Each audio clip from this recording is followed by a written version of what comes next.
গণ অধিকার পরিষদের নেতৃত্বাধীন এক জনসভায় পটুয়াখালীর বিভিন্ন স্থান থেকে আসা ১০০ হিন্দু পরিবার আনুষ্ঠানিকভাবে যোগদান করেছেন।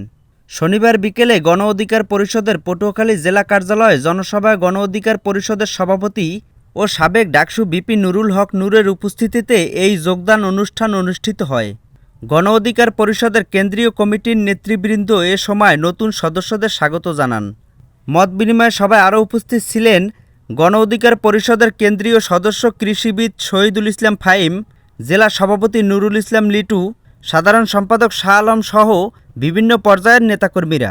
বিপি নূর বলেন, আমাদের এই প্ল্যাটফর্ম সাম্প্রদায়িক সম্প্রীতি এবং গণতান্ত্রিক অধিকার প্রতিষ্ঠায় কাজ করছে।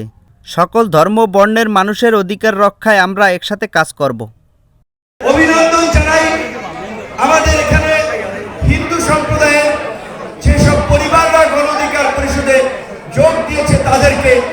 আপনারা পরিষ্কারভাবেই জানেন গণ অধিকার পরিষদের যে স্লোগান, গণ অধিকার পরিষদের যে মূল নীতি, গণ অধিকার পরিষদের 4টি মূল নীতিতে বলা হয়েছে 1 নম্বরে গণতন্ত্র, 2 নম্বরে ন্যায় বিচার, 3 নম্বরে অধিকার, 4 নম্বরে জাতীয় স্বার্থ।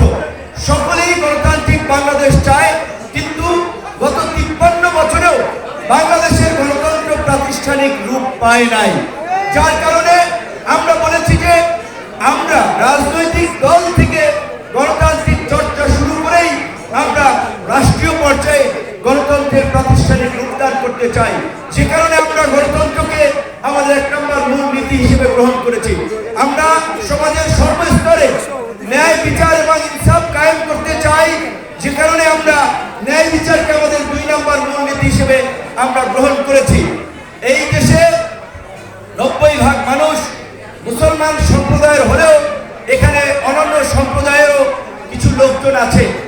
রাষ্ট্র হিসেবে সকল নাগরিকদের অধিকার নিশ্চিত করা, তাদের সুরক্ষা দেওয়া রাষ্ট্রের দায়িত্ব। পাহাড় থেকে সমতল, ধর্ম বর্ণ মত পথ নির্বিশেষে সকলের অধিকার নিশ্চিত করতে কাজ করবে গণ অধিকার পরিষদ। যে কারণেই 3 নম্বর মূলনীতি হিসেবে আমরা অধিকারকে গণ অধিকার পরিষদের মূলনীতি হিসেবে গ্রহণ করেছি। 4 নম্বর হচ্ছে জাতীয় স্বার্থ। পরিষ্কারভাবেই আমরা বলছি বাংলাদেশ রাষ্ট্র হিসেবে অন্যান্য দেশের সাথে সম্পর্ক হবে ন্যায্যতার ভিত্তিতে, সম্মানের ভিত্তিতে, গোলামীর ভিত্তিতে নয়।